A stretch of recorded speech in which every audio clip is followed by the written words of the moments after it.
Legal, pessoal, vamos lá. Segunda aula de revisão é para a prova do INSS. Vou trazer aqui ortografia e acentuação gráfica. Antes, deixa eu explicar um negócio para vocês. Não se encontram muito questões sobre ortografia e acentuação gráfica nas provas, principalmente na prova da CESP. É claro que você vai ter questões assim, mas não é muito comum. Então, o que eu procurei trazer para vocês? Aquilo que nós estudamos em sala de aula, que é o uso do porquê, que é o uso do onde, do aonde, o A com H, o A sem H. Essa é a forma mais perto do que a gente tem da realidade aqui. Agora, é óbvio que pode ter uma questão envolvendo ortografia que não seja pergunta sobre o porquê, sobre o onde, o aonde. E aí como é que você resolve isso? Aí é por meio de leitura, por meio de reconhecimento da palavra, né? Então, CESP-LB não vai perguntar para você por que a palavra casa é escrita com S e não com Z. Esse tipo de pergunta não se tem em provas de concurso. Então, mas essa é uma questão que você vai pela leitura. A palavra, se você conhece, se ela é escrita daquela forma, você reconhece. Então, supondo que ele faça uma pergunta de ortografia e te dá um texto, naturalmente, para você ler. Aí você vai procurar aquelas palavras escritas com S, SC, cedilha, essas coisas todas aí. Pode acontecer isso, tá? Mas eu trouxe para vocês aqui o que nós estudamos em sala de aula, que é o uso dessas palavras especificamente. Legal? Vamos começar aqui então? Olha a questão, ó. No trecho, não tem por que ficar triste. Ao substituir o termo porquê separado e sem acento por porquê junto e sem acento, a correção do período é mantida. A resposta simples é não, está errado. E por que está errado? Esse porquê separado e sem acento ele é utilizado em algumas situações. Vocês viram isso, interrogativa direta, interrogativa indireta. Dentro de um contexto, quando ele tem um substantivo anteposto, um nome anteposto, e ele poderá ser substituído por pelo qual e seus variantes. Lembra disso? Legal. Nesse caso, o que a gente faz? Quando você encontrar um porquê separado sem acento, você faz imediatamente dentro do texto, depois da palavra porquê, depois da palavra que, você acrescenta a palavra motivo, ou causa, motivo, razão ou circunstância. Então vamos ver se dá para fazer isso. Não tem porquê motivo ficar triste, não tem porquê razão, não tem porquê causa ou porquê circunstância ficar triste. Então se isso deu certo, esse porquê vai ser separado e sem acento. O porquê junto e sem acento, que é isso que você está vendo na questão, na pergunta, né? Ele é uma conjunção explicativa ou causal.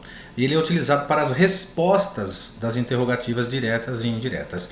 Como o trecho é um pedacinho, uma frase só e não tem outro contexto, nesse caso eu posso acrescentar a palavra motivo depois da palavra que.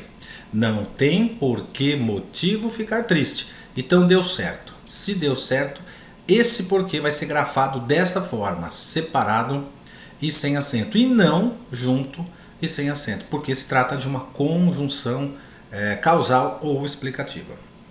Legal? Próxima. No trecho, não se sabe aonde querem chegar com essas medidas. Caso o termo aonde fosse substituído por em que lugar, a correção e as ideias originais do período seriam mantidas. Vejam só, é muito comum a gente usar o verbo chegar com a preposição em. Né? Não está errado, desde que indique um modo, um meio. Por exemplo, cheguei no carro. Então eu estava dentro do carro. O carro foi um mecanismo, foi um meio que me conduziu a algum lugar. Mas se eu cheguei no sentido de destino, eu cheguei a algum lugar. Então se você pega essa frase e lê da seguinte forma: não se sabe em que lugar querem chegar com essas medidas, aparentemente parece que a questão está certa. Mas acontece que o verbo chegar nesse contexto, ele exigiu a preposição a, porque indica destino, ou seja, chegar com essas medidas a algum lugar. Então vejam que o examinador já te dá a questão correta, o aonde está correto. Essa preposição a do aonde, né? Ela foi retirada do verbo chegar, sentido de destino, chegar a algum lugar. E quando você substitui esse onde por que lugar, essa preposição a tem que ser mantida. Então vamos consertar isso. A resposta aí, evidentemente, é não. Então não se sabe aonde querem chegar com essas medidas, ou não se sabe a que lugar querem chegar com essas medidas. E esse a do a que lugar que você vai colocar aí, é sem acento indicativo de crase, porque antes dessa palavra que ela não admite artigo a. Então eu só tenho a preposição a do verbo chegar. Perfeito? Consertou? A frase está correta. Aonde querem chegar, quem quer chegar a algum lugar, ok? Então quando você troca isso por que lugar, essa preposição tem que ser mantida e não em que lugar. Perfeito? Próxima. No período. O fóssil foi encontrado no oceano a 3.000 metros de profundidade. A forma verbal a, olha, forma verbal. O examinador está dizendo que esse é o a do verbo haver. Não está grafada de acordo com a norma padrão da língua portuguesa. Nesse texto ela não está mesmo, correto, né? Por que ela não está? Porque o verbo haver, né, esse a do verbo haver, esse a com h, ele é empregado quando esse texto, né, com esse contexto, tiver sentido de tempo transcorrido, não é o caso, ou no sentido de existir, de ocorrer ou de acontecer, que também não é o caso. Esse caso aí, especificamente, essa questão, 3.000 metros de profundidade indica distância. E quando indica distância, o A que você vai usar é A sem H e sem acento. A pronúncia é a mesma, não vai mudar. O fóssil foi encontrado no oceano a 3.000 metros, a pronúncia continua igual, certo? Só que esse A com H tem que ser retirado da frase. Coloca o A sem H e sem acento. Preposição a indicando distância. Verbo haver, né, a forma verbal a no presente do indicativo, forma verbal do verbo haver, indica ou tempo transcorrido, ou existir, ou ocorrer, ou acontecer, que não é nenhum desses casos aí. Frente. Aqui é uma questão de acentuação. Vamos deixar claro para vocês aqui o seguinte. Normalmente quando se questionam nas provas do CESP-NB questões sobre a acentuação gráfica, normalmente o examinador explora a parte das paroxítonas.